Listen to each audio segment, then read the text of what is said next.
Nous sommes ravis de vous savoir au rendez-vous de l'actualité sur Canal 3 Bénin. Et voici les titres du journal. La commission thématique du numérique et de l'innovation technologique de l'Association nationale des communes du Bénin était en cette semaine en première session au titre de cette année en cours. Et pour l'occasion, les participants ont débattu de nombreuses opportunités qu'offre bien sûr le numérique. Maître Hélène Amoussou nous donnera les détails dans cette édition. Nous parlerons ensuite de cette descente du préfet du littoral sur les espaces publics occupés illégalement. Alain Rounla et une délégation, et la délégation qui l'accompagne bien sûr, a montré aux citoyens vivant bien sûr dans le 4e arrondissement de Cotonou l'importance des comportements qui visent surtout à montrer une belle image de la plus grande ville du Bénin. Nous l'écouterons au micro de William Cliquant et Mofida Sabouran. Et puis en fin de journal, nous parlerons de l'adultère de la femme au foyer. Le phénomène est abondamment relayé sur les réseaux sociaux avec surtout des dénonciations virales. La femme adultère, elle, encourt des multiples risques dont la malchance pour sa descendance. Et c'est ce que nous dira Brenda Gandonou dans son constat sur le terrain. Voilà pour le sommaire. Bien bonsoir et bienvenue à notre rendez-vous vespéral de l'actualité. La commission thématique du numérique et de l'innovation technologique de l'Association nationale des communes du Bénin était cette semaine en première session au titre de l'année en cours. Et les assises ont été l'occasion pour les participants de débattre de nombreuses opportunités et facilités qu'offre le numérique. Nous allons suivre ici les détails avec Imet Hélène Amoussou. Le rendez-vous réunit pour la deuxième fois depuis sa création les membres de la commission thématique du numérique et de l'innovation technologique. C'est une occasion qui leur est offerte pour élaborer des stratégies innovantes pouvant conduire à la mise en place effective de la plateforme de financement participatif des communes. La commission du numérique et de l'innovation technologique dont nous sommes membres est l'une des réponses de l'ANCBE aux exigences de notre temps. Nous devons donc, en tant que membres, aider notre fêtière à exploiter au mieux les nombreuses potentialités qu'offre le secteur du numérique. Ceci passe par l'identification et la soumission au Bureau national d'outils innovants pouvant permettre à nos administrations locales de relever les nombreux défis auxquels elles sont confrontées. Cette deuxième session de la Commission du numérique et de l'innovation technologique permettra de vous informer et de vous sensibiliser sur le crowdfunding, de définir le profil des acteurs devant mettre en œuvre la plateforme de financement participatif, de définir le type de plateforme qui est convenable pour le Bénin, son rôle et les structures pouvant assurer sa garantie, de définir la structure pouvant porter et piloter la plateforme de financement participatif et d'élaborer enfin une feuille de route pour sa mise en place. Les échanges interviennent un an après la session inaugurale de la commission et font suite à une étude réalisée par la fêtière des communes du Bénin appuyée par la coopération allemande GIZ. L'enquête a permis de formuler des recommandations pratiques, lesquelles feront également objet de débats au cours de ces travaux prévus pour durer 2 jours. Tout à fait. Et le préfet du littoral, qui est aux trousses des commerçants véreux exerçant sur son territoire de compétences, et Alain Rounla, accompagné des responsables de la direction départementale de l'industrie et du commerce, est allé vérifier les prix du ciment, de l'huile végétale et bien d'autres produits et dont les prix sont plafonnés par le gouvernement. Et le constat, c'est que quelques poches de résistance demeurent encore sur le marché. En face, l'autorité a réagi, comme nous le disent ici, et Clément Achadé et Henri Ganti, dont le compte rendu est présenté ici par William Cliquant. Suivez. Le préfet du littoral et la directrice départementale de l'industrie et du commerce en visite inopinée dans les dépôts de ciment d'Akpakpa et environ. Une descente qui s'inscrit dans le cadre du contrôle du respect des dispositions gouvernementales fixant les prix planchers de certains produits de grande consommation.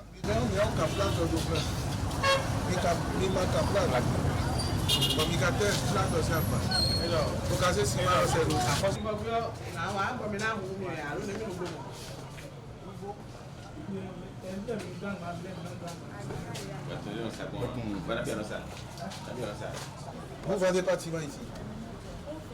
Mais c'est terminé. Oui, depuis quelle heure? Une première étape dédiée à la vérification des coûts de ciment dans les différents dépôts de Cotonou. Sur place, les commerces sont d'entrée difficiles à identifier pour défaut d'enseigne. Le préfet et la directrice de département ont aussi constaté plusieurs autres irrégularités, dont le non-affichage du prix de cession. Cette deuxième journée a été consacrée à la visite des dépôts de ciment, où nous avons constaté beaucoup d'irrégularités, contrairement au premier jour, et nous avons pris les mesures conservatoires qui s'imposaient, à savoir la mise sous scellé de ces dépôts. Vous avez également assisté à certaines visites que nous avons dû effectuer aux fantômes, c'est-à-dire des commerçants certainement véreux qui ont déserté les lieux de leur commerce. C'est la preuve que l'information passe, qu'il y a un contrôle sur le territoire de notre département et que les cibles véreuses se reconnaissent et sortent du circuit. C'est une très bonne chose, même si nous allons pouvoir régulariser. La descente chute au marché international d'Antokwa. Seule préoccupation, le prix de l'huile végétale importée et du blé. Contrairement à la première descente, les commerçantes se sont conformées aux prix exigés.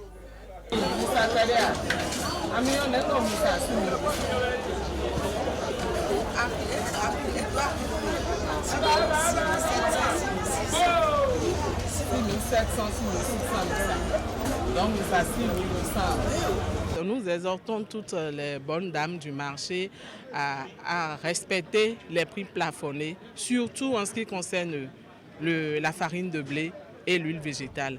Les prix sont fixés, 1300 francs le litre pour l'huile végétale et 28 500. Ce sont les prix plafonds, 28 500 pour la farine de blé. Elles n'ont qu'à observer ces prix-là. La veille continue. Les services du ministère de l'Industrie et du Commerce, conjointement avec l'autorité préfectorale, poursuivent la traque aux commerçants non en règle. Les tenants des boutiques verbalisées et mises sous scellé au cours de la descente sont convoqués mardi prochain à la préfecture. Voilà, pas de répit donc pour ces commerçants indélicats. Et parallèlement à ces commerçants véreux, le préfet du littoral a appelé les occupants illégaux des abords du lac Nokoué à libérer l'espace public. Un appel que Alain Rounla a fait hier vendredi à la faveur d'une descente dans le 4e arrondissement de Cotonou. Nous allons retrouver ici William Cliquant et Moufid Sabouan. Dépotoir sauvage digne de tout autre lieu que la vitrine d'un pays comme le Bénin, les rues du quartier d'Edoko au 4e arrondissement de Cotonou ne pouvaient manquer de laisser le préfet du littoral sur sa désolation remarquable.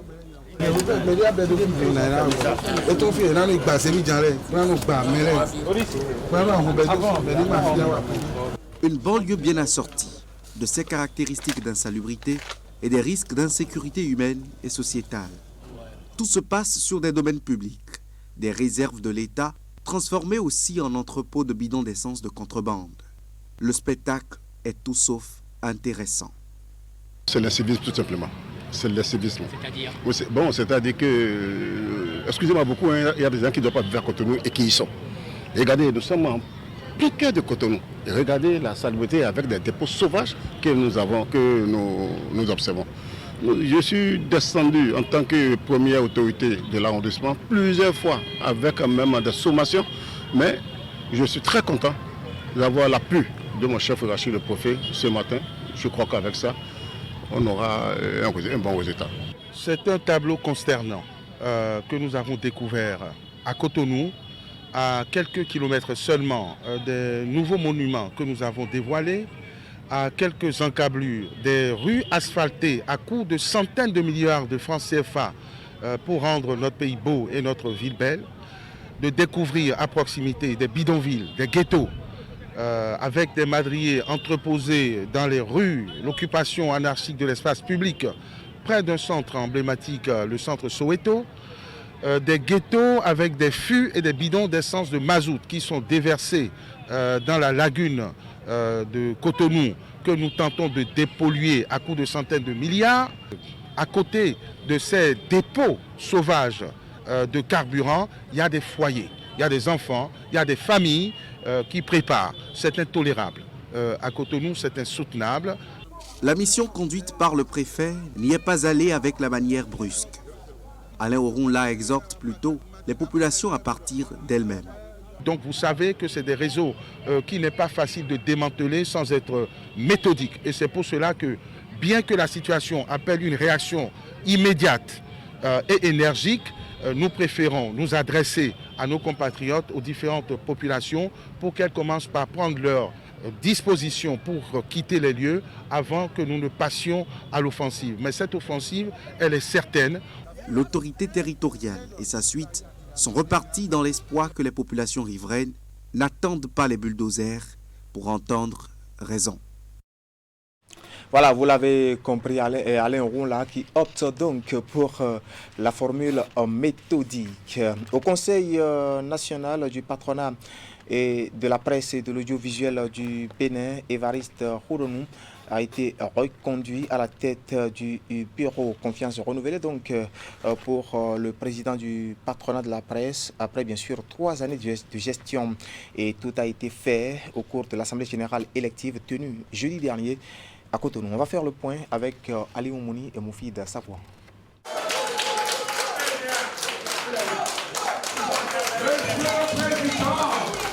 Voici comment les membres du Conseil national, du patronat de la presse et de l'audiovisuel du Bénin ont renouvelé leur confiance à Évariste Khouronou.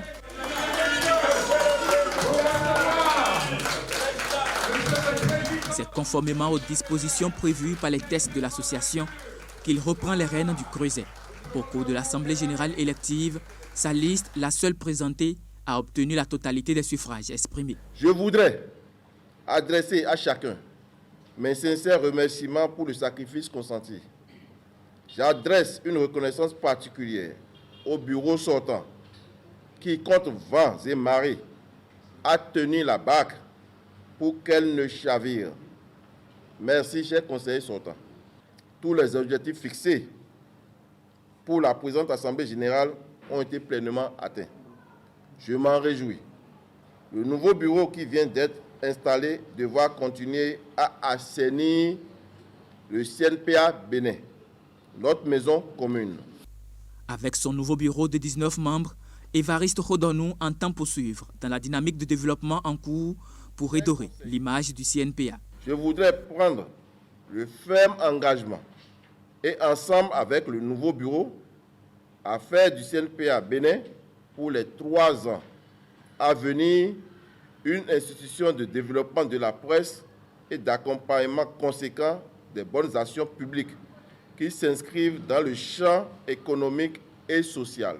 Comme à toute assemblée générale élective, le bureau sortant a présenté ses différents rapports. Plusieurs activités sont menées malgré les difficultés rencontrées depuis 2019. Si la Covid-19 et le manque de financement sont les obstacles majeurs qui ont ralenti l'élan de l'ancienne mandature, la 7e s'est déjà fixé de nouveaux objectifs. Pour ce nouveau bureau, nous avons 4 grands axes sur lesquels nous allons beaucoup travailler. Il y a d'abord la mobilisation des ressources, parce que là, le bureau sortant l'a dit tout à l'heure, il n'y a pas assez de moyens. Deuxième action à mener, après la mobilisation des ressources, nous allons assister les patrons de presse, pas l'assistance financière forcément, nous allons les assister. Dès que nous avons les moyens, on va les assister. Ensuite, on va réorganiser un peu les choses au niveau de la maison des médias pour une maison des médias beaucoup plus visible, pour une presse beaucoup plus visible. Et ensuite, l'autre chantier sur lequel les gens nous attendent, pour lequel nous allons travailler, c'est l'assainissement de la corporation. Faut-il le préciser, les conseillers ont procédé avant l'élection à la relecture et adoption des nouveaux tests du CNPA. Quant aux membres de la 7e mandature, ils conduiront la destinée de la fêtière pour les 3 prochaines années. Voilà, Évariste Khouronou reconduit donc à la tête du Conseil national du patronat de la presse et de l'audiovisuel du Bénin, CNPA Bénin. Et au nombre des 19 membres élus, il y a Berthe Kapoussa, directrice de Canal 3 Bénin, qui est élue au poste de vice-président chargé des télévisions. Religion à présent avec l'Union islamique du Bénin, dont le nouveau président a prêté serment ce samedi matin à Boïkon en prélude à cette cérémonie d'investiture. Eh bien, le député Salifou Issa, co-parrain de l'événement, a reçu cette semaine une forte délégation de l'Union islamique du Nigeria. C'était à la frontière de Semekrake, une délégation qui est venue témoigner son soutien et surtout sa solidarité à l'Union islamique du Bénin. Regardez. À la frontière de Semekrake ce jeudi, une forte délégation de oulémas, de prédicateurs, d'érudits, de responsables et de présentateurs de la télévision islamique Sunna TV venus du Nigeria. Ils sont au Bénin sur invitation des honorables Issa Salifou et Mama Sani pour assister samedi prochain à la cérémonie de prestation de serment du nouveau bureau de l'Union islamique du Bénin et de l'investiture de son président, son éminence Boukari Idrissou.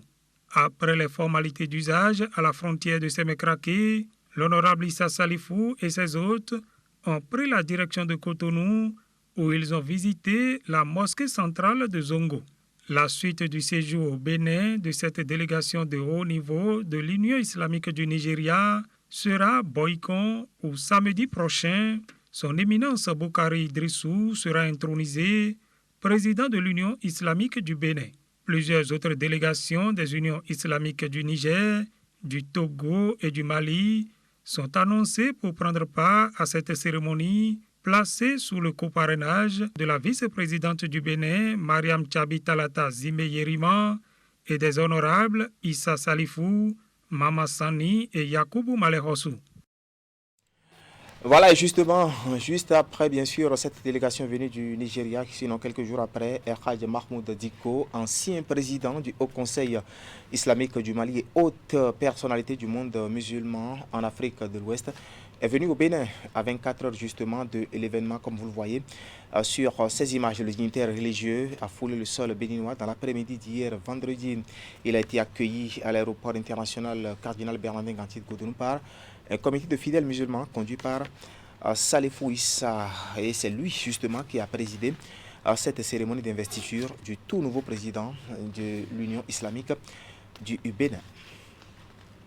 Avant de mettre un terme à cette session d'information, parlons de l'adultère de la femme au foyer. Aujourd'hui, le phénomène est abondamment relayé sur les réseaux sociaux avec bien sûr des dénonciations virales. Ce soir, nous allons nous intéresser aux multiples risques qu'encourent les mises en cause. Et c'est avec Brenda Gandonou et Moufid Sabouran dont le sujet est présenté ici par William Cliquant. Regardez. Quand elle entretient une relation extra-conjugale, la femme mariée est mal vue en société au Bénin, une fois découverte infidèle. Elle devient source de malheur pour son ménage. Ce sont souvent ces mésaventures répétées qui suscitent les soupçons et accusations de son mari. Cela peut la conduire à de mauvais rêves. Cela peut conduire aussi les enfants à la malchance et cela emballe toute la famille. Pour conserver l'équilibre familial, l'époux et la belle-famille de la femme adultère peuvent exclure le divorce. Dans plusieurs familles au Bénin, des mécanismes de purification existent pour laver l'honneur d'une femme reconnue coupable. Elle est soumise à des rituels. Il y a des pratiques universelles utilisées par toutes les familles, mais dans quelques familles, on arrive à conserver, comme nous autres tradithérapeutes, nous le faisons. Selon les familles, on utilise des feuilles.